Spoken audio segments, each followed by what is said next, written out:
Cannabis has become one of the most talked about industries in America, led by business pioneers like Trulieve CEO Kim Rivers, a major leader in one of the newest and most regulated industries in America, an industry that's not only generating jobs, but also billions for vital state programs from seed to sale. Today, from Ballard Studios in Washington, D.C., it's 13th and Park. We give you information, not a panic attack. I mean, look what's going on. I mean, my God.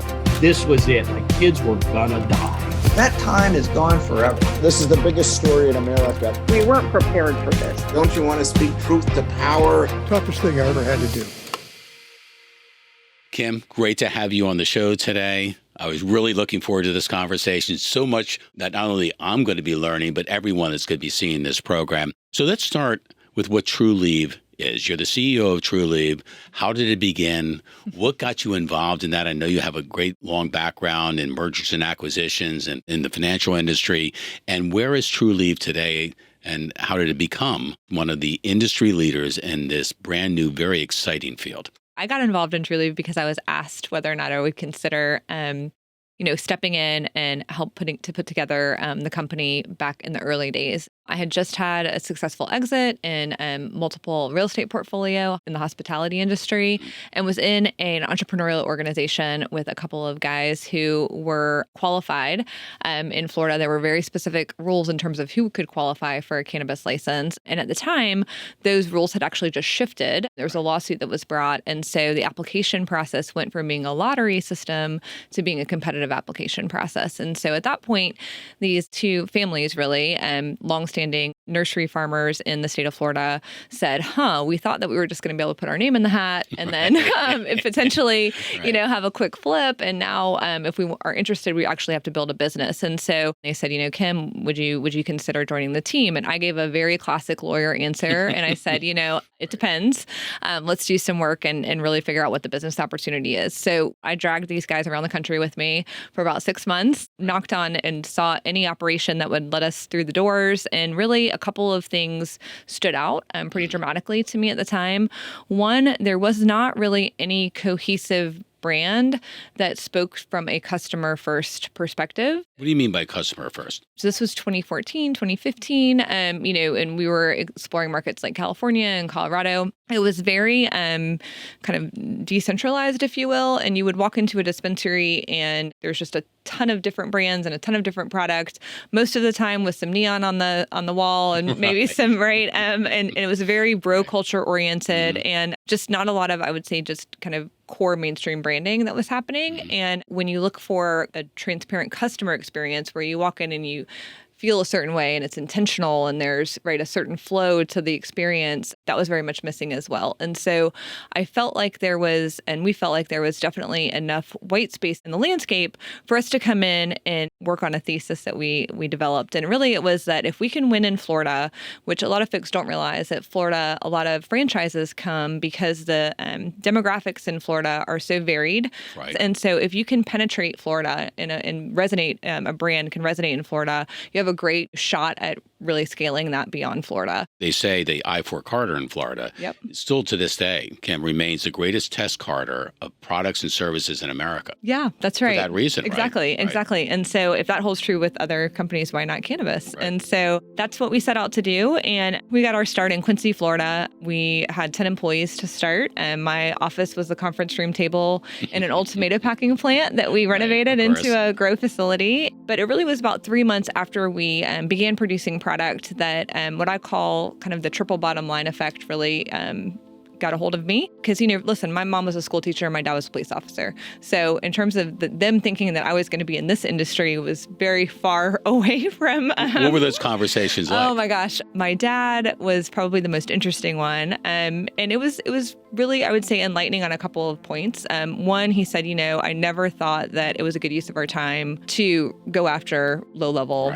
marijuana offenses, A. And secondly, he said, Kim, he's like, you're my daughter. I mean, if you tell me you're going to do something and you're putting your mind to it, like, I just need to say that I support you because you're going to do it anyway. So I said, that's a great answer. Did you get that from him or from your mom? Oh, both. They really were two just very people first and service first, civic-minded individuals, but also worked extra jobs. And, my mom, I remember to get up at 4 a.m. and, working extended day, et cetera, to make sure my brother and I had the best life possible. So looking back, you weren't thinking someday I'm going to head up a major cannabis company in the world, right? I'm not sure coming out of Florida State, that's what you were thinking, right? Yet. But here you are in Washington today. There are a lot of things that you and other leaders in the industry have been working toward. And one of them is what's called rescheduling. Can you explain that and where we are in the process and trying to get marijuana itself classified more appropriately? Currently, marijuana is classified as a Schedule I drug. And so President Biden announced a kickoff process, which he can initiate as the president, to review the scheduling and the appropriateness of the scheduling. And it is a very specific process. So first it goes to HHS and the FDA. FDA does extensive amount of research, and the HHS recommendation has to be science-backed. And so actually just very recently, the full unredacted report from the FDA was released, and there were a couple of big findings. One, that absolutely marijuana has medicinal value. Those of us in the industry are like, of course it does. Yes, but for that to be, again, science-backed and evidence-backed from the FDA it's a very big deal. And secondly, that it has a lower risk than other certainly Schedule I and Schedule II drugs for risk of harm and abuse. And I think very interestingly, the FDA chose to also include alcohol in its review, which normally it would not do that. And so that has led to some really interesting findings as we talk about not only, the broader conversation with rescheduling, but also as we talk about, the benefits from an adult use perspective, et cetera. And the statistics around cannabis versus alcohol are staggering, because really on every metric, including deaths, emergency room visits, DUIs, admittance to treatment centers, cannabis is significantly safer than alcohol. And so the FDA, to include that in its findings, I think in and of itself is pretty monumental for the industry. But certainly the next step is then those findings were packaged in a recommendation from the HHS to the DOJ that says, we believe that this should be a Schedule III drug. And now it's in the DOJ's court, and we're waiting on them to hopefully adopt that finding. From your days in Quincy, around the conference table, and a collection of people just looking at the stars saying, maybe this is going to be something one day. You come a long way, as has the company, as has the industry. So I'm going to show you a clip. I think it was the fourth quarter report from last year, showing just how big Trulieve and the industry have become. I want to talk about what you saw in the quarter, and I thought this was interesting that you saw spending accelerate going into the end of the year. You saw baskets go higher. Are you seeing that trend continue? Do you think it will continue? Yeah, I mean, we definitely saw some strength through holiday, which was, interesting and to your point, positive. I think it's a little too early to call a trend. We are going to be really watching March for us to see how consumers respond to additional tax refund dollars that they may be getting into their wallets. But we did see strong consumer trends in the back part of the year, specifically in December, with consumers responding more favorably towards promotional activity, basket building style promotions, which we haven't seen in a little while. And we're hoping that momentum will continue through 2024.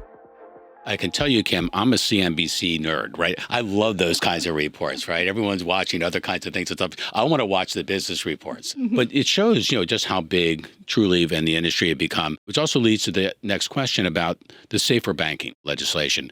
Why is it's so difficult to have that happen, instead of having essentially an all-cash kind of business, that you have the same access to the financial system, to the banking system, other major players in the American economy have? Why so difficult?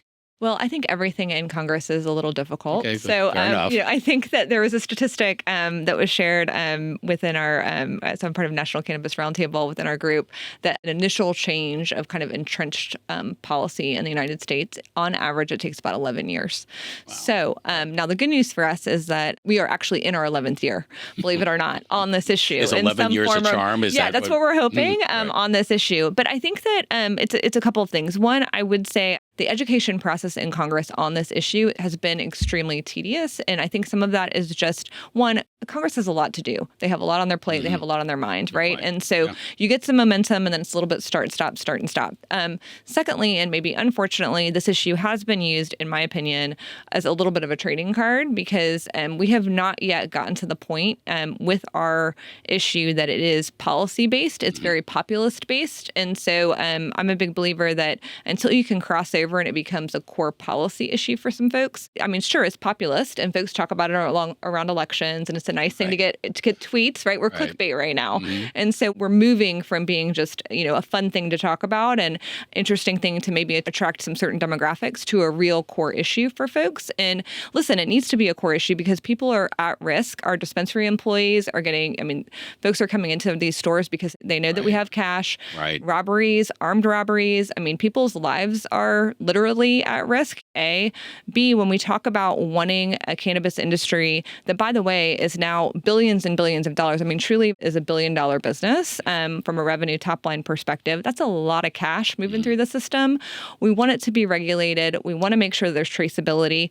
And candidly, we want to let our bank ecosystem also benefit from this industry, which it's really about having, again, to your point, legitimacy in the industry, access to the same tools and mechanisms. But third, for our small business partners, they also don't have access to the tools that would give them a leg up. So when we think about our community banks, when we think about, SBA, when we think about those programs, that's off the table because, again, we're in this no man's land of we can't access the actual, kind of normalized banking structure in the country. It's funny when you say we want to be regulated and we want to be traceable. That's not what you normally hear from business. So let's move to Florida, where something very, very exciting is about to take place this fall because of a Supreme Court decision, a Florida Supreme Court decision that was just handed down. I'm going to play you a clip from my friend Craig Patrick from Fox in Tampa, and we'll get your thoughts.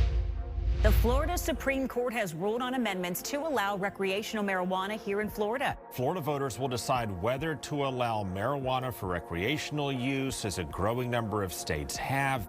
Florida currently only allows marijuana for medical use. If passed, this will allow adults 21 years or older to possess and use pot. Florida Attorney General Moody also challenged this amendment, claiming that the wording could confuse voters as well. So help me understand what this does to inject confusion. Because it uses a word, allows, that affirmatively but come on. It also says applies to Florida law. I mean, we can't not read the context. I love that exchange. I mean, I like courtroom TV to begin with. I love that.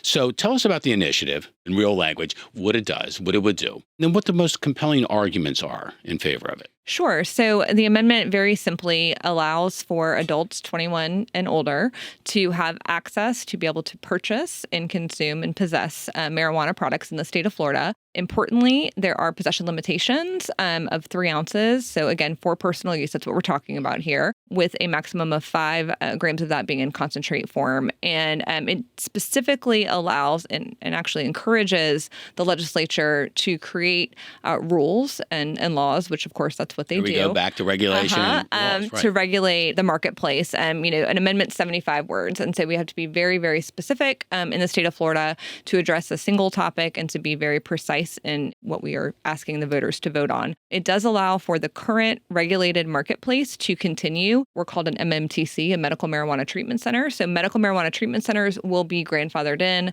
and be the vehicle in which this would be distributed, but also it says to the legislature, it could be and other licensed entities. So signaling that if they would like to add a licensing structure or, additional licensing types, certainly that they're welcome to do that as well. As someone that's been involved in a number of constitutional campaigns in Florida, the language is everything, right? And there's always that nervous moment, right, when the language is being reviewed. And usually if it's a competitive situation, you have former Supreme Court justices on both sides of the issue. They're advising both sides. But I also know, because I've seen the polling, that recreational marijuana is popular in Florida. So you have a popular idea waiting only for a majority of the 7 justices on the Supreme Court to say, technically the language is tight and not misleading, and now you're off and running. That must have been a big marker for you and everyone that's pushing this. Oh, for sure. I mean, listen, we felt very confident that the language was appropriately crafted. This is the third time that adult use in some form or fashion has been before the court.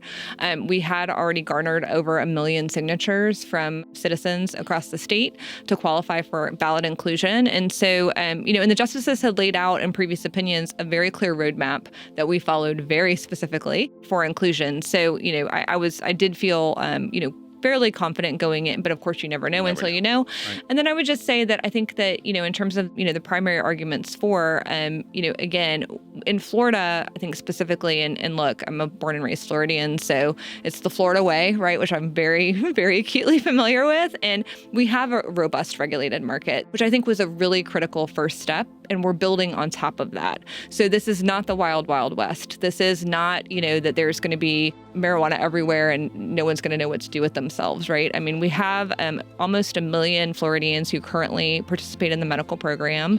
1 million, really? It's close. It's in the 900s. And, we have facilities. We have a seed-to-sale tracking system. We have a laboratory network where our products are tested. And we have a robust inspections protocol from the Department of Health. So, again, this isn't a situation where we're starting from scratch. And I think that folks should take comfort in what we're talking about as adults 21 and older having access to products that the FDA has just confirmed are safer than alcohol, and giving them freedom of choice in a regulated way that generates tax dollars that will be in the hundreds of millions to reinvest into Florida and into our local communities. So the group itself that's backing the initiative technically is called Smart and Safe Florida. Yes. I'm into messaging enough to understand that those words were very carefully chosen. Let's talk about smart and safe. Yeah. So smart and safe, meaning that, again, as we said, there's already this regulated market. So we're going to implement this in a smart way, in a way that is not unintentional. It's very purposeful, right? We're doing this in a smart way that is, again, Florida first. And then safe, meaning that, look, this is about safety. It's about, folks having the ability to access cannabis in a regulated fashion that is tested product, that doesn't have fentanyl in it, that isn't dangerous, right? That, again, is safe and it's regulated. So smart and safe are put together to hopefully reflect the marketplace that Florida will soon have. Isn't this all part of kind of a bigger evolution of things? As Floridians, both of us, I remember, and for everyone that doesn't know, I think you mentioned it, you need 60% to pass a constitutional amendment in Florida. It used to be 50.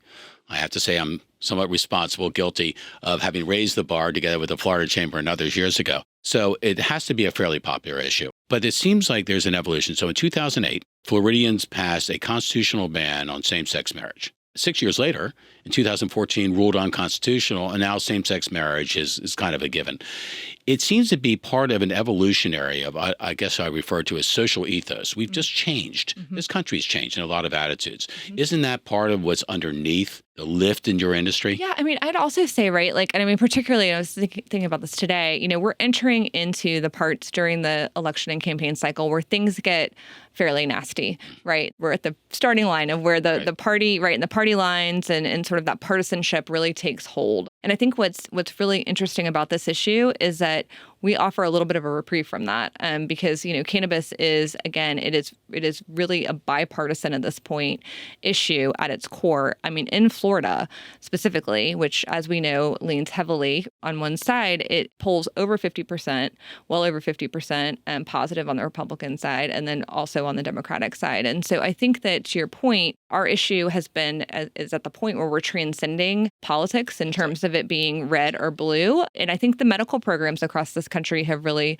helped there, right? I mean, we have over 36 states that have medical programs adopted. We have 24 states that have some form of adult use adopted. And I think that that's a partnership between medical has come into play, and everybody knows someone, if they're not themselves, right, a patient who's benefited tremendously from medical cannabis, A. B, the science and research is finally there, so we can make informed, educated, data-driven decisions. And there are states that have had programs for a long time now that we can do longitudinal studies, et cetera. So it's not a gosh, this is a high risk topic any longer. And it really is about, again, access, providing choice, and doing it, though, in a way that's responsible and that creates, again, clear boundaries in terms of a regulated marketplace. And the money that would be generated from this is going into general revenue, isn't that right? Or is it targeted to certain programs within state government? So Florida will have to determine that. And so, just as a reminder, in the amendment itself, there's a 6-month enacting period. That was done purposefully because there's a regularly scheduled legislative session that happens in between that time frame, and there'll be an implementing bill, which will have a lot of information in it. One, we would expect to absolutely regulate when and where you can utilize product. So there's been a lot of conversation out there around, there's going to be smoking on playgrounds. Okay, that's ridiculous. I have 2 middle schoolers. So to be clear, we absolutely would not be supportive of smoking on playgrounds or smoking at schools or smoking in elevators, I also used to, be in the hotel business. So we would fully expect the legislature to come in and regulate time, place, and manner, just like they do with alcohol consumption, just like they do with smoking on the tobacco side. So that would need to happen. Along with that, they also will need to make a decision on the tax rate and then where exactly those tax funds would be distributed. In some states, it's general revenue. In other states, it's a mixture with certain programs, whether it's education, police force training. We do believe that will be hundreds of millions of dollars annually in tax revenue. How much is the rest of the country looking in on this particular fight? It's a pretty big deal. We have 21 million residents and we have 138 million annual tourist visits. And it's sending a message around the fact that we can say that it's a bipartisan issue, but really, again, to be able to have opportunity across a 60% threshold in a state like Florida is very meaningful as it relates to the future of cannabis access in the rest of the country. So let me ask you, you were a CEO of a relatively new company in almost a brand new industry. There's no real playbook for you, right? If you were a CEO in the normal financial industry or any other traditional industry, you kind of had the playbook.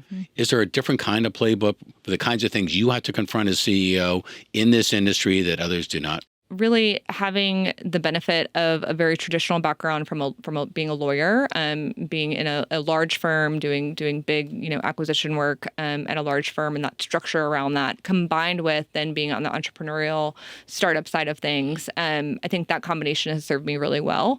It's a pairing that we look for in other executives that are on the team that have been very successful, because you need to be able to look and see through a structured lens, because that's where this is headed, and we are a very regulated industry, and so there are very strict requirements that we have to comply with, but also having the nimbleness and the flexibility to be able to move, because things change all the time. The only thing constant is change. And then I would say the other big thing is pace. So really thriving off of a high pace and having the energy and the passion, we call it the all-in principle at Trulieve, to be all in, and being able to see that we're part of and thrive off the energy that, look, I'm just think about it all the time, right? Have the opportunity to be in this chair at this moment in time, making history. And you don't get that every day. So, but if you're in a group of other CEOs and they say, "Oh my God, there's Kim over there. She's in a really cool place in a very cool industry." You have let's just say you have different stories to share. Oh, right? Yeah.